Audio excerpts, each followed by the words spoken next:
할렐루야. 우리 해림의 모든 성도들에게 하나님의 놀라우신 은혜와 축복이 함께 하시기를 축복합니다. 오늘은 전 세계 모든 크리스찬들이 주님의 부활을 기뻐하며 예배하는 부활절 아침입니다.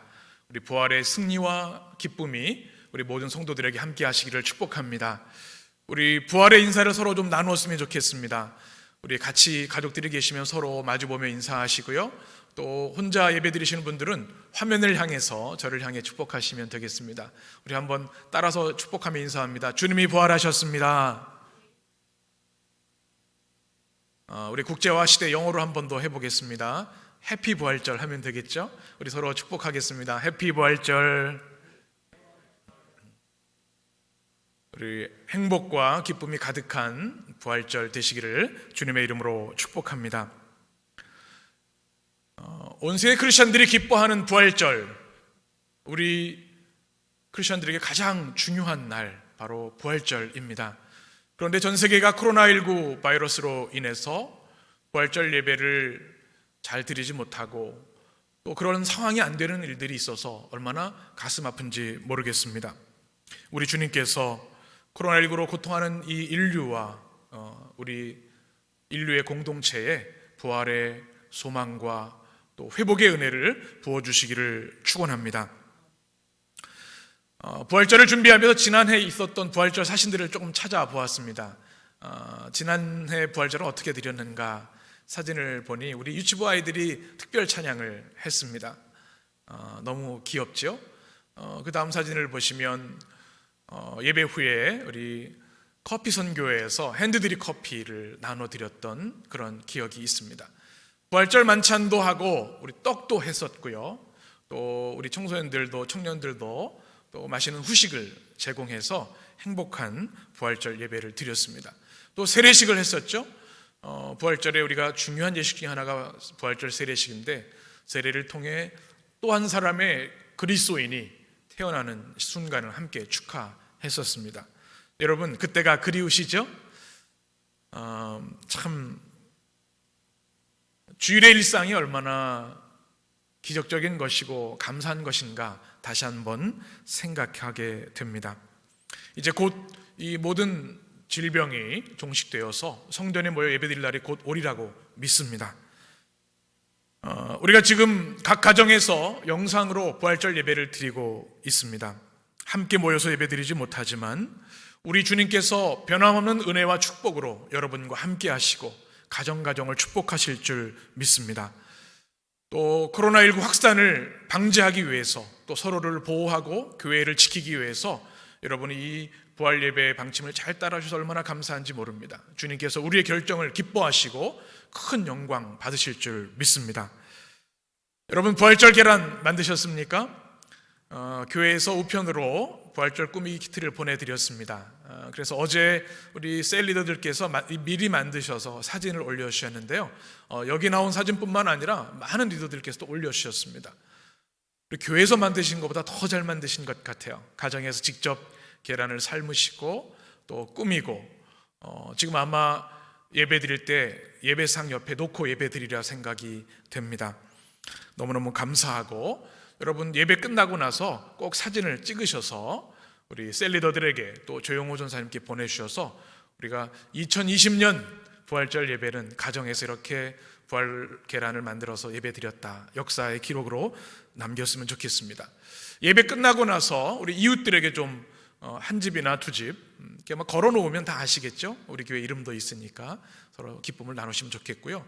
또 한 가지 부활절에 놀이가 있습니다. 동방전교에서 하는 놀이가 있는데 뭔가 하면 계란과 계란을 서로 부딪히는 겁니다. 그것을 계란 깨기, 부활난 깨기라고 합니다. 이 계란이 왜 부활절의 의미를 담고 있습니까? 이것이 원래는 돌무덤을 의미합니다. 돌무덤, 그죠? 돌무덤이 깨져서 주님이 부활하신 것을 상징하죠. 생명과 부활을 의미하는데, 예배 끝나고 나서 한번 가족끼리든지 서로 깨기를 해서 이기는 사람이, 끝까지 덜 깨진 사람이 승리하는 겁니다. 이게 동방정교회 또 많은 크리스천 교회에서 부활절 하는 놀이 중에 하나인데요, 그렇게 한번 부활을 기쁨으로 또 참여해 보시면 좋을 것 같습니다.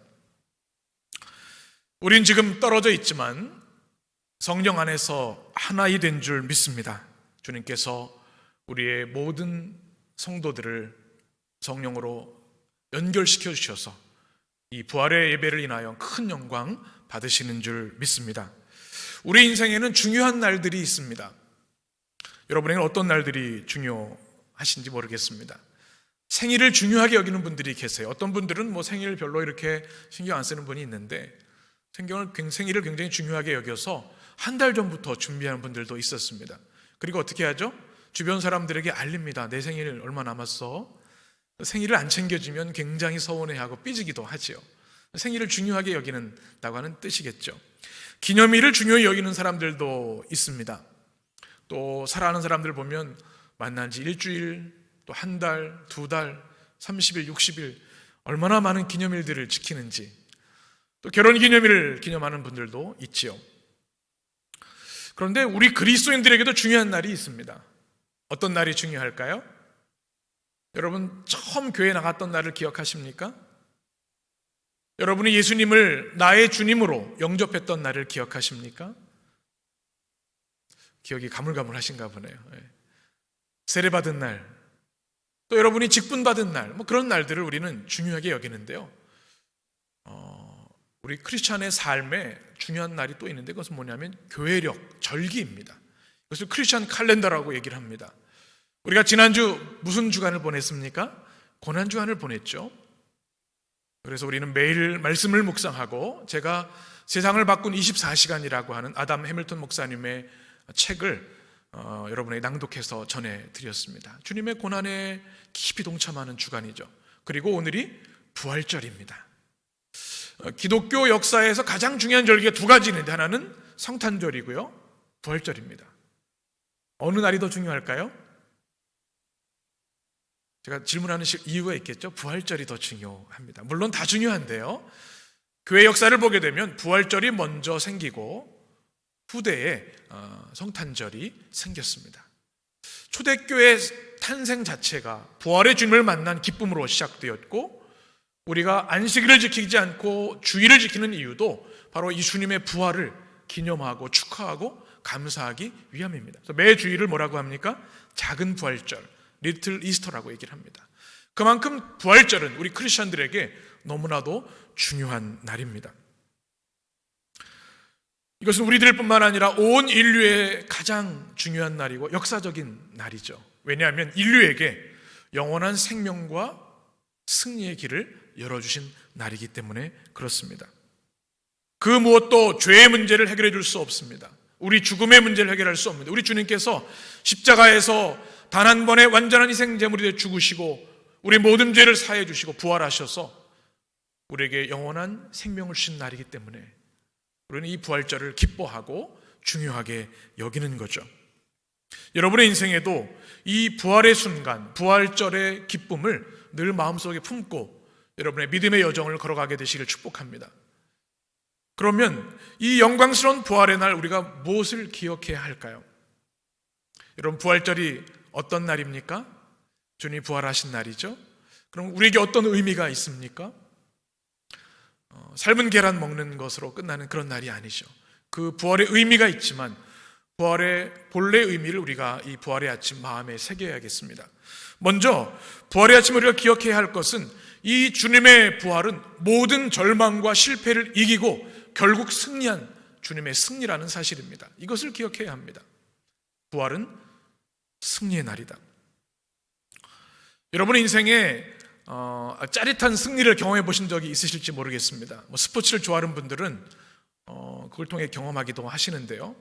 요즘 코로나 바이러스로 인해서 우울한 것들이 많다 보니까 이 TV에 특별히 스포츠 채널을 보면 예전에 한국이 다른 나라들 이겼던 스포츠 경기들을 많이 재방송해 주더군요. 저도 한번 돌리면서 봤는데 특별히 그 중에서도 2002 월드컵 경기들을 계속해서 보여주는 것을 보았습니다. 저도 그때가 기억이 납니다. 2002년 이탈리아전 16강전이었죠. 우승 후보였던 이탈리아를 우리는 이길 수 없다고 생각을 했습니다. 실제로 후반전까지 거의 끝나갈 미로까지 1대0으로 지고 있었는데요. 설기현 선수가 극적으로 동점골을 만들고 연장 후반에 안정환 선수가 헤딩으로 골든골을 넣어서 승리하게 되었죠. 아마 그때 기억이 있으신 분들이 계실 거예요. 우리 청소년들 아이들은 잘 기억이 안 날지 모르겠지만 그때 저는 강원도 철원에 백골부대 군목으로 있었습니다. 제 아내와 함께 군인 관사에서 이 경기를 보면서 막 응원했던, 또 이겨서 박수치고 환호했던 그런 추억이 지금도 있습니다. 지금도 그때 생각을 하면 참 좋은데요. 아마 너무 어렵고 힘들고 코로나 블루라고 하는 그런 마음들이 있으니 그때 우리가 이겼던 장면들을 좀 보면서 위로받으십시오 하는 마음으로 TV에서 재방송을 해주는 것 같습니다. 우리 인생에 있어서 환호성을 지르는 순간이 있습니다. 우리의 기쁨이 폭발하는 순간들이 있습니다. 언제 그럴까요? 내가 도무지 이길 수 없는 존재를 이겼을 때, 그리고 완전히 졌다고 생각했는데 승리할 때 우리는 말할 수 없는 감격과 기쁨을 경험하게 됩니다. 바로 주님의 부활이 그런 날이라는 겁니다. 예수님이 십자가에 죽으셨을 때 모든 것이 끝났다고 생각했습니다. 예수님은 실패하신 것처럼 보였습니다. 마태복음 27장, 오늘 우리가 읽은 28장 이전의 말씀을 보면 그러합니다. 사랑한 제자 중에 배신자가 나왔죠. 가룟 유다가 나왔습니다. 주님의 십자가 앞에 제자들이 다 도망갔습니다. 주님을 그렇게 사랑하고 흠모했던 수많은 사람들, 예수님께 치료받은 사람들, 주님의 말씀으로 희망을 얻은 사람들, 또 예루살렘 입성하실 때 호산나 호산나 찬양했던 그들이 지금은 폭도로 변했고 주님을 다 배신하고 떠나버렸습니다. 완전한 실패처럼 보이는 것이죠. 이제 끝났구나. 마태복음 27장 65절 66절에 보면 이런 말씀이 있습니다. 우리 같이 읽겠습니다. 빌로다가 이르되 너희에게 경비병이 있으니 가서 힘대로 굳게 지켜라 하거늘 그들이 경비병과 함께 가서 돌을 인봉하고 무덤을 굳게 지키니라. 아멘. 주님이 이제 무덤, 그것도 돌무덤, 옮길 수 없는 큰 돌로 인봉하여서 이제 모든 경기가 끝났다, 실패했다, 그런 것처럼 보이는 거죠. 그런데 우리가 이 부활의 아침에 깨닫게 되는 것은 주님은 이 모든 것을 역전시키셔서 승리하셨다는 사실입니다. 마태복음 28장 중에 가장 중요한 것이 28장인데요. 그 이유가 있습니다. 그 이전과 이후가 완전히 달라지기 때문에 그렇습니다. 여러분이 오늘 말씀 1절을 보시면 이렇게 말씀합니다. 우리 같이 읽을까요? 안식일이 다 지나고 안식 후 첫날이 되려는 새벽에 막달라 마리아와 다른 마리아가 무덤을 보려고 갔더니. 아멘. 오늘 부활의 소식을 알리는 첫 번째 말씀인데요. 이 성경에, 한국어 성경에는 생략되어 있는 원어 성경, 헬라어 성경에 한 단어가 있습니다. 그것이 뭐냐면 대라고 하는 헬라어 그러나라는 뜻을 가지고 있는 반전과 역전의 접속사입니다. 27장까지 주님이 십자가에 처참하게 죽으시고 돌무덤에 갇혀 계셨다. 그것을 끝나는 것이 아니라 이제 28장이 시작되면서 그러나 이 모든 것을 주님이 부활하심으로 역전하시고 승리하셨다라는 단어가 바로 헬라어 대라는 단어입니다. 그렇습니다. 우리 주님의 부활은 그러나의 승리입니다. 대역전의 승리입니다.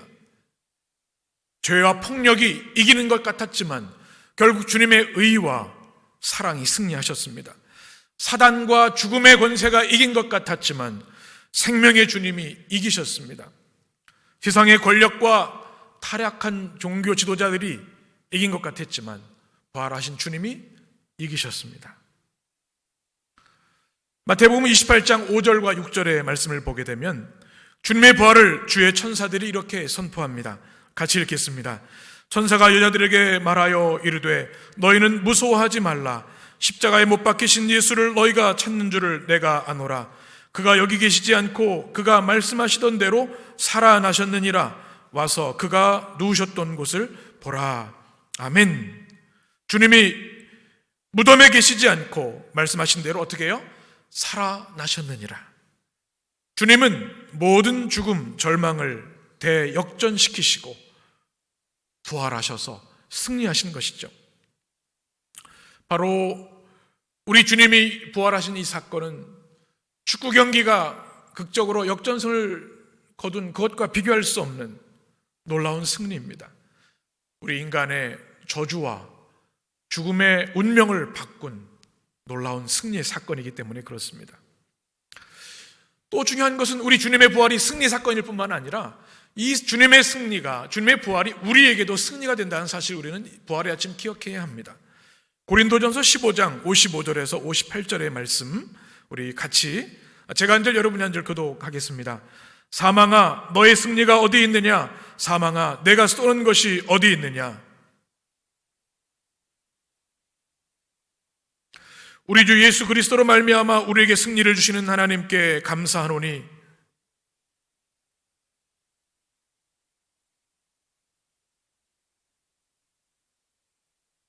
이는 너희 수고가 주 안에서 헛되지 않은 줄 알미라. 아멘. 우리 힘으로는 사망을 이길 방법이 없습니다. 그러나 우리 주 예수 그리스도로 말미암아 부활하신 주님으로 말미암아 우리는 승리할 수 있게 된 것입니다. 로마서 8장 37절에도 이렇게 말씀합니다. 그러나 이 모든 일에 우리를 사랑하는 이로 말미암아 우리가 어떻게 이깁니까? 넉넉히 이기느니라. 우리의 힘으로는 죄도 이길 수 없고 사망도 이길 수 없지만 우리를 사랑하시는 부활하신 주님으로 인해서 우리는 이기게 되는데 어렵게 간신히 이기는 것이 아니라 넉넉히 이기게 된다는 사실입니다. 이것이 부활의 아침 우리가 기억해야 되는 것이죠. 우리들의 삶에는 깊은 실패와 절망들이 있습니다. 그러나 부활의 아침 우리가 기억해야 할 것, 부활하신 주님이 승리하신 것처럼 부활의 주님을 믿고 따르고 주님을 사랑하는 이들에게 부활의 승리, 그러나의 승리를 우리에게 주신다는 사실을 기억하게 되시기를 간절히 축원합니다. 우리가 때로 넘어지고 쓰러지지만 주님은 다시 우리를 일으켜 주셔서 대반전의 승리, 대역전의 승리를 여러분에게 주시기를 간절히 축원합니다. 부활의 아침 우리가 또 하나 기억해야 할 것이 있습니다. 누가 부활하신 주님을 가장 먼저 만나는가라는 질문에 대한 답입니다. 여러분 이 땅에서도 최초라고 하는 수식어가 붙은 사람들은 중요하고 영광스러운 사람들이죠. 여러분 달에 가장 먼저 도착한 사람이 누군지 아십니까? 학교 시절에 다 배우셨죠? 닐 암스트롱이라는 사람이죠. 사람들이 두 번째, 세 번째는 잘 기억을 못해도 첫 번째, 최초의 사람들은 기억합니다. 또 다음 사진 한번 보시면 에베레스트 최초로 등정한 사람인데요, 바로 에드먼드 힐러리입니다. 최초의 사람들을 기억하죠. 여러분 그러면 우리나라에 온 최초의 개신교 선교사가 누구인지 아십니까? 부활절 아침에 딱 조선 땅에 도착을 했는데요, 아펜젤러와 언더우드입니다. 근데 누가 먼저 배에서 내려서 조선 땅에 발을 냈느냐, 그것이 아직도 논쟁이 되고 있습니다. 왜냐하면 다 감리교 대표, 장로교 대표가 되는 분들이기 때문에 그래요. 이 최초를 중요하게 여기기 때문에 그런 이야기를 하는 것이겠죠. 그런데 주님이 부활하신 그 놀라운 영광스러운 현장에 누가 가장 먼저 부활의 주님을 만나는가, 이 질문을 우리가 하면서 성경을 보게 됩니다. 우리가 상식적으로 생각을 하면 누가 제일 먼저 주님을 만나야 됩니까? 예수님의 12제자들 아니겠습니까? 3년 동안 동가동락하고 주님의 말씀을 수없이 들었습니다. 기적도 보았고요. 그리고 친히 그들에게 주님이 죽으시고 사흘 만에 부활하실 것을 말씀하여 주셨습니다. 그런데 그들이 첫 번째 주인공이 아니었습니다.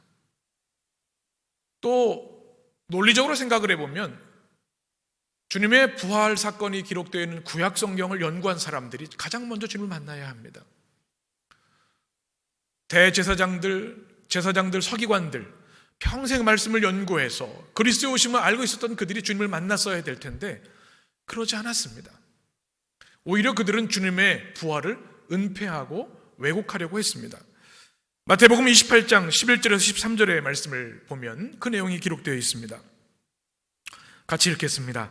여자들이 갈 때 경비병 중 몇이 성에 들어가 모든 된 일을 대제사장에게 알리니 그들이 장로들과 함께 모여 의논하고 군인들에게 돈을 많이 주며 이르되 너희는 말하기를 그의 제자들이 밤에 와서 우리가 잘 때에 그를 도둑질하여 갔다 하라. 아멘. 무슨 말씀입니까? 경비병들이 주님의 부활의 사건을 보고서 대제사장에게 보고를 했습니다. 어떻게 해야 돼요? 그럼 주님 부활하셨음을 알고 회개하고 엎드려 경배해야 되지 않겠습니까? 그런데 장로들과 공모해서 군인들을 돈으로 매수합니다. 성경에 보면 많은 돈을 주었다. 그래서 거짓 소문을 퍼뜨리게 하죠. 뭐라 그래요? 예수님의 제자들이 주님의 시신을 도둑질한 거다. 참 안타깝고 참담한 일이죠. 주님의 부활을 왜곡하고 은폐하는 그들의 모습을 봅니다. 그런데 그들과는 달리 빈 무덤에 가장 먼저 달려와서 부활의 주님을 만난 사람들이 있습니다. 1절 말씀이죠. 안식일이 다 지나고 안식 후 첫날이 되려는 새벽에 막달라 마리아와 다른 마리아가 무덤을 보려고 갔더니, 누가 주님을 부활의 주님을 가장 먼저 만났습니까? 막달라 마리아와 다른 마리아. 여기 다른 마리아는 야고보의 어머니를 말합니다. 우리 다른 복음서에는 살로메라는 여인까지 포함되어 있지만 이 마태복음은 이 두 여인을 우리에게 소개하고 있습니다. 부활의 그 영광스러운 현장에 가장 먼저 도착한 사람은 예수 그리스도의 12제자도 아니고 그 당시 최고의 영적 지도자들도 아니었던 이 두 여인이었다. 성경은 우리에게 증언해주고 있습니다. 첫 번째 부활의 목격자였던 이 두 여인은요, 예수님의 십자가 죽으심에도 함께 있었습니다.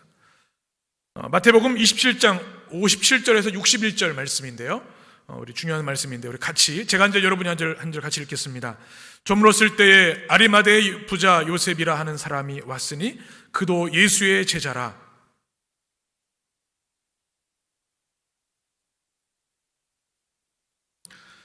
요셉이 시체를 가져다가 깨끗한 세마포로 싸서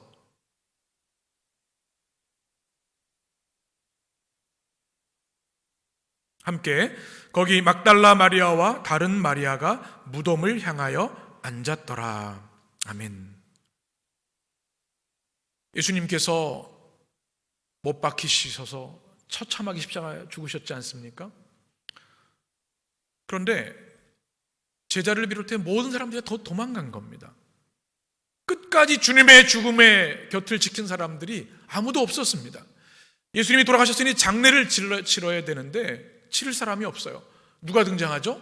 아리마대의 요셉이 등장합니다. 그는 사내들인의 의원이었죠. 그 당시 굉장히 정치적으로 종교적으로 고위에 있었던 관리였습니다. 그런데 그도 예수님의 제자였는데요, 주님이 십자가에 못 박히는 것을 반대했던 사람 중에 한 사람입니다. 그래서 주님이 죽으셨을 때 빌라도에게 가가지고 목숨을 건 말이죠. 내가 이 시신을 장례하도록 나에게 허락해 주시오. 허락을 받고 장례를 준비합니다. 그가 준비한 가장 좋은 무덤을 예수님을 위해 예비하여 장례를 준비합니다. 참 귀한 일이죠. 그런데 그들을 도와서 함께했던 사람들이 있습니다. 12제자 베드로, 안드레, 요한이 아니라 누구예요? 동일하게 마리아와 막달라 마리아와 또 다른 마리아, 오늘 부활의 첫 증인들과 동일한 인물들입니다. 그러니 예수님의 십자가 죽으심에 그 곁을 끝까지 떠나지 않고 주님을 지켰던 사람들이 바로 이 여인들이었습니다. 여러분, 저는 이 말씀을 묵상하면서 큰 감동이 되었습니다. 예수님이 기적을 베푸시고, 우리가 사순절에 나눴던 말씀들처럼 오병이어의 기적을 베푸시고 병자들을 치유해서 사람들은 환하고 주님을 찬양했습니다. 그런데 그들이 한순간에 폭도로 변해서 바라바 대신 주님을 십자가에 못 박으라고 소리지는 사람이 되었습니다. 제자들도 다 떠나갔습니다. 그런데 끝까지 주님을 지켰던 이 두 여인이, 그들의 믿음과 그들의 모습이 얼마나 감동이 되는지 모릅니다. 저는 이 말씀을 붙들고 한참 지난주 묵상을 했는데요, 두 가지 단어가 떠올랐습니다. 의리, 또 신의라는 단어입니다. 여러분, 의리라는 뜻이 뭔지 아십니까? 제가 사전을 찾아보니까 사람이 살아가는 데 있어서 마땅히 지켜야 할 도리, 의리고요. 신의는 믿음과 의리를 아울러 이루는 말입니다. 여러분, 한번 옆에 있는 사람 보시겠어요? 의리 있는 분 같으시죠? 신이 있으시죠? 대답이 별로 없으세요. 확신이 없으면 말씀을 안 하셔도 됩니다. 괜히 또 가정이 싸움 나면 안 되니까요. 네. 여러분, 우리가 살아가다 보면 의리를 잘 지키는 사람들이 있는가 하면 의리를 그냥 쉽게 저버리는 사람들이 있습니다. 자기 이익에 따라서 쉽게 이익을 버리는 사람들, 이 시대에 얼마나 많은지. 그래서 의리 있는 사람들, 신의를 지키는 사람들이 귀하게 여겨지는 시대를 살아갑니다. 제가 청년 사역을 할 때 여름 수련회를 준비를 하는데요. 여름 수련회를 준비하면 수련회 준비팀, 수준위가 있습니다. 그래서 한 자원을 받아서 한 15명 정도가 한 3개월 전부터 기도하면서 팀을 짜고 준비를 합니다. 가장 중요한 게 뭐냐면 주제를 정하는, 올 여름 수련은 어떤 주제로 수련할 건가, 우리 리더들 통해서 정해라 했더니 가지고 온 주제가 이거였습니다. 보통 같으면 주님을 뜨겁게 사랑하자, 하나님의 신실한 예배자가 되자, 이렇게 주제를 정하는데 그해 여름 수련회 주제는 주의리였습니다. 그때 김보성 씨가 한참 인기가 있을 때였던 것 같아요. 그리고 우리 티셔츠도 주에다 주의리, 무슨 조직같이 이렇게 만들었던 기억이 있어요. 야, 왜 이게 좀 너무 거칠지 않냐 그랬더니 청년들이 하는 얘기가, 목사님 다른 건 몰라도 우리 주님과의 의리는 지키고 살아야죠. 그 말들이 지금도 기억이 납니다. 여러분, 우리 주님은 우리를 한 번도 배반하시거나 떠나신 적이 없습니다. 우리의 더러운 죄를 위해서 그 숱한 고난과 수모를 다 당하셨음에도 우리를 버리지 않으셨습니다. 우리를 대신해 십자가에 죽으셨죠. 단 한 번도 우리를 버리신 적이 없는데 여러분은 어떠십니까? 오늘 부활의 현장에 예수 그리스도의 12제자들 어디 있는가? 교회 지도자들은 어디 있는가? 이런 질문을 하게 됩니다. 우린 때로 조금만 어려움이 있어도 주님을 등질 때가 있죠. 내게 이익이 되는 것 때문에 주님을 멀리하고 세상에 달콤함에 빠져서 주님을 떠나는 일들이 있다는 것입니다. 그러나 이 2명의 마리아는 주님 곁을 끝까지 지키는 신의의 사람들이었습니다. 오늘 말씀 묵상하면서 그러면 이 여인들이 어떻게 그 위기와 어려움 속에서도 주님을 향한 신의를 지킬 수 있었는가? 그것은 다름 아니라 순전한 주님을 향한 사랑 때문이었음을 알게 되었습니다. 사랑하지 않는다면 그렇게 할 수가 없어요. 예수 믿는 사람들을 다 잡아갔고 감옥에 가뒀는데 어떻게 주님을 끝까지 지킬 수 있겠습니까? 그래서 제자들도 다 도망간 거죠. 그런데 진정한 사랑은 여러분 어떻습니까? 계산하지 않습니다. 내가 일을 한다고 해서 내가 손해보는 것은 아닌가? 그렇게 생각하지 않아요. 사랑은 계산하지 않습니다. 또 사랑은 두려워하지 않습니다. 여러분, 아이가 어려울 때 엄마가 몸을 던져서 그들을 보호하죠? 왜 그래요? 계산하면 그렇게 못하죠. 두려움이 있으면 못해요. 그런데 사랑이 두려움을 이기기 때문에 그렇게 할 수 있는 거죠. 이 여인들이 바로 그런 사람들이었습니다. 우리 인생에도 두려움과 걱정들이 참 많이 있는데 두려움을 이기는 방법은 단 하나입니다. 무엇일까요? 우리 안에 주님의 사랑으로 충만해지는 것입니다. 사랑이 있는 곳에 두려움은 머물 곳이 없기 때문에. 한번 따라해 보실까요? 두려움에서 사랑으로. 이 부활의 승리는 우리에게 이 말씀을 전해주고 있는 겁니다. 이 여인들이 어떻게 가장 먼저 부활의 주님을 만나는 영광을 누릴 수 있었는가? 두려워하지 않고 사랑으로 주님을 끝까지 지키고 부활의 현장에 달려나갔기 때문에 그랬습니다. 오늘 1절 말씀을 보면 이 2 여인이 주님의 무덤에 간 시간이 기록되어 있습니다. 언제이죠? 안식 후 첫날이 되려는 새벽, 오늘 말하면 부활절 새벽입니다. 여러분, 왜 새벽에 갔을까요? 예수님이 성금요일에 죽으시고 이 여인들은 단 한순간도 잠을 잘 수 없었을 겁니다. 너무 가슴이 아파서 안식일에는 아무것도 할 수 없으니 기다렸다가 안식일이 끝난 다음 날 부활의 아침 주님께 이 향품이라도 발려드리려는 마음을 가지고 달려나온 겁니다. 여러분, 그 여인들의 마음이 느껴지십니까? 저는 그 여인들의 모습을 생각하면서 제 마음속에 계속해서 메아리 치는 마음이 있었습니다. 한번 따라해 보실까요? 애통하는 마음, 애통하는 마음. 아, 그렇구나. 이 여인들이 그 당시에 유력한 교회 지도자도 아니었고 12제자도 아니었지만 부활의 주님을 가장 먼저 만날 수 있는 이유가 무엇인가? 주님의 죽으심을 애통하고 주님의 그 안타까움을 가지고 있었기 때문이라는 사실을 깨닫게 됩니다. 저는 올해 부활절을 준비하면서 계속해서 이 애통하는 마음이 마음속에 메아리 쳤습니다. 부활절이 됐지만 교회에 모이지 못하 예배드리는 게 참 처음인 것 같아요. 안타까운 거죠. 또 우리나라는 많이 지금 진정이 되었지만 지금도 유럽이나 미국에서는 수많은 사람들이 코로나 바이러스로 인해서 죽어가고 있습니다. 제대로 치료받지도 못하고 장례도 치르지 못하는 참담한 현실이 이 땅에 있습니다. 그런데 코로나 바이러스 뿐일까요? 우리 인생의 삶을 돌아다 보면 아직도 전쟁과 내전들이 있고요. 폭력이 난무한 독재 아픔이 있는, 또 아직도 굶어 기아에 허덕이는 많은 아프리카 또 북한의 아이들도 있습니다. 이 땅을 바라보는 마음이 무엇인가? 바로 주님의 눈물, 애통하시는 마음이었습니다. 애통한다고 하는 것을 사전에 찾아보니까 한자로는 슬플 애 아플 통이죠. 몹시 슬프고 가슴이 아픈 겁니다. 애통하는 마음. 헬라로는 판테오라는 단어인데요, 이것은 안타까워하며 슬퍼하고 가슴 아파하는 것입니다. 바로 지금 우리가 살아가는 시대를 향해 애통하는 마음이 드는 것 너무나 당연할지 모르겠습니다. 그런데 여기서 희망을 발견하게 되는 것은 뭔가 하면 바로 이 애통하는 마음이 우리 주님의 마음이고 이 애통하는 마음을 인해서 부활의 승리와 회복이 있게 됐다는 사실입니다. 마태복음 5장 4절에 보면 예수님께서 이렇게 말씀합니다. 우리 같이 읽겠습니다. 애통하는 자는 복이 있나니 그들이 위로를 받을 것임이라. 아멘. 누가 복이 있는 사람입니까? 우리 보통 애통하는 사람이면 재물이 많고 건강하고 지위가 높은 사람 생각하잖아요. 그런데 그게 아니라는 겁니다.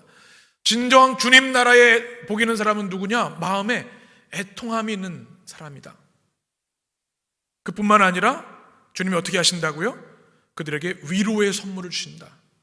위로라는 단어가 파라칼레오라는 단어인데요, 옆에 가까이 가서 말하다라는 뜻을 가지고 있습니다. 그런데 이 위로는 성령의 역사입니다. 성령이 헬라어로 파라클레토스라는 단어를 썼는데 이 어원이 같습니다. 옆에서 말씀해 주시다. 그러니까 우리가 보혜사 성령 할 때 원더풀 컴포터, 놀라운 위로자라고 얘기를 할 때 이 파라칼레오라는 단어를 씁니다. 주님이 애통하는 자들을 위로해 주신다는 겁니다. 그들이 복이 있고 그들이 위로받을 것이라고 말씀하고 있는 겁니다. 바로 이 두 여인의 마음이 그러했습니다. 여러분 마음속에도 이 부활절을 지나고 있지만 상처와 아픔이 있을지 모르겠습니다. 어떻게 해야 될까요? 여러분 이 여인들처럼 애통하는 마음으로 주님께 나가게 되실 간절히 축원합니다. 주님이 여러분을 치유하시고 회복하시고 위로해 주실 줄 믿습니다. 요한계시록 21장 3절 4절에 보면 이렇게 말씀합니다. 우리 같이 읽겠습니다. 내가 들으니 보좌에서 큰 음성이 나서 이르되 보라, 하나님의 장막이 사람들과 함께 있음에 하나님이 그들과 함께 계시리니 그들은 하나님의 백성이 되고 하나님은 친히 그들과 함께 계셔서 모든 눈물을 그 눈에서 닦아주시니 다시는 사망이 없고 애통하는 것이나 곡하는 것이나 아픈 것이 다시 있지 아니하리니 처음 것들이 다 지나갔음이로라. 아멘. 영원한 주님의 나라에 임하였을 때 주님은 그들을 위로해 주시는데 어떻게 하시는가? 사망이나 애통하는 것이 없게 하신다. 그 눈물을 다 닦아주신다. 애통하는 자들에게 주시는 주님의 회복의 역사가 여러분 가운데 있게 되기를 간절히 축원합니다. 토마스 라이트라고 하는 세계적인 신학자가 있습니다. 옥스퍼드 대학교 교수를 하시다가 지금은 세인트 앤드류스 대학에서 초대 교회사 또 우리 신약 성경을 가르치시는 대신학자인데요, 이분이 얼마 전에 시사주간지 타임즈에 글을 기고했습니다. 이 시대 크리스천들이 이 코로나 바이러스를 어떻게 바라보고 우리가 교회에서 예배드리지 못하는 이 영상 예배를 어떻게 바라보아야 되는가에 대한 신학적 답변을 이렇게 말씀합니다. 제가 그 글을 번역해서 좀 소개해 드립니다. 제목이 Christianity offers no answers about the coronavirus. It's not supposed to 라고 하는 제목인데요. 이렇게 제가 결론 부분의 내용을 읽어드립니다. 우리에게 필요한 것은 애통이라는 성경의 전통을 회복하는 일입니다. 그리스도인의 소명은 어떤 사건이나 일에 대하여 논평하거나 설명하는 것이 아닙니다. 그리스도인의 소명은 주님의 마음으로 고통하는 이 시대와 사람들을 향해 애통하는 것입니다. 자가격리 중이더라도 성령이 우리 안에서 애통할 때 우리는 하나님의 사랑이 깃드는 작은 성전이 됩니다. 참 감동적인 신학적 통찰이라고 생각이 됩니다.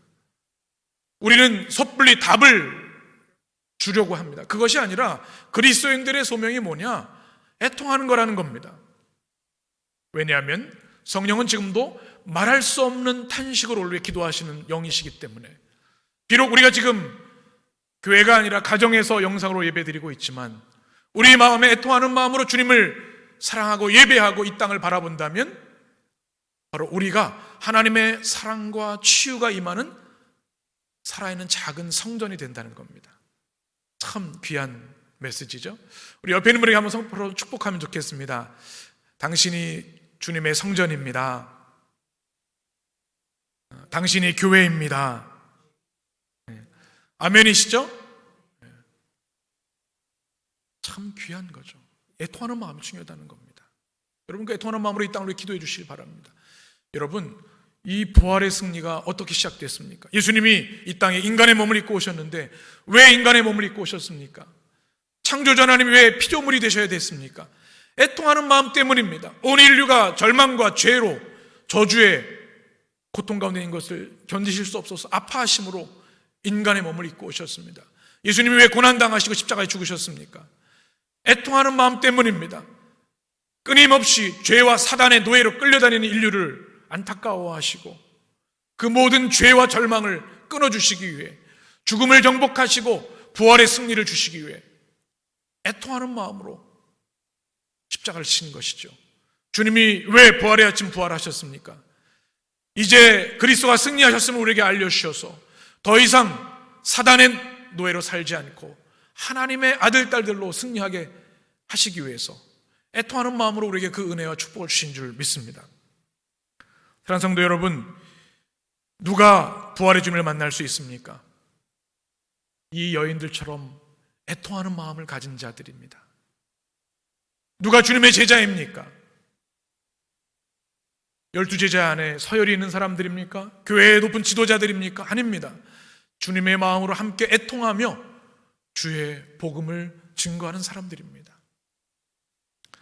코로나19 사태를 경험하면서 우리는 그동안 몰랐던 진실들을 보게 됩니다. 감춰졌던 것들이 드러납니다. 어떤 나라가 좋은 나라인가라는 것을 생각하게 됩니다. 우리는 늘 유럽이나 북미 나라들을 동경했었는데요, 화려한 겉모습 이면에 취약한 의료 시스템, 빈약한 시민의식이 있는 것을 우리는 보게 되었습니다. 어떤 리더가 좋은 리더인가? 숨기고 은폐하고 소통하지 않는 리더가 있는 공동체가 얼마나 큰 비극을 당하는지를 우리는 분명히 보았습니다. 우리 사회의 단면도 드러났습니다. 무엇입니까? 가장 힘들고 아픈 분들 보면 요양원에 계신 분들, 정신병원에 계신 분들이지 않습니까? 우리 사회가 성숙하고 좋은 사회가 되려면 그들을 어떻게 품어야 할 것인가 우리는 고민해야 할 것입니다. 무엇보다 중요한 깨달음은 우리가 얼마나 작고 연약한 존재인가를 깨닫게 됩니다. 첨단 인공지능을 활용을 하고 우주정거장을 만들 위대한 인류라고 생각을 하지만 신종 바이러스 하나에 전 세계가 속수무책으로 무너지고 있는 것을 봅니다. 연약한 존재라는 겁니다. 고백하게 됩니다. 우리는 주님의 은혜가 없으면 단 한순간도 살 수 없는 존재구나. 이것을 깨닫게 됩니다. 우리가 이 땅을 바라보면 아무 희망도 없어 보입니다.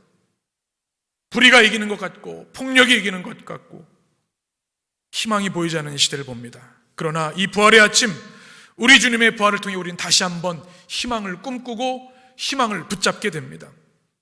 주님의 부활은 이 모든 절망을 이기고 넉넉히 승리할 수 있는 우리의 진정한 희망이 되시기 때문에 그렇습니다. 제가 지난 금요일 오늘 부활절 설교 준비를 하면서 설교문을 작성하다가 잠시 밖에 나왔습니다. 우리 교회 화단 또 우리 주변에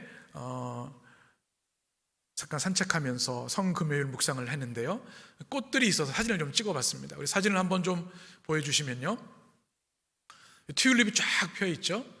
이거는 우리 당정역 근처에 있는 당정 공원에 있는 꽃들입니다. 그리고 저기 우리 철쭉인가요? 이 꽃은 바로 우리 교회 화단입니다. 지금 막 꽃이 막 피고 있어요.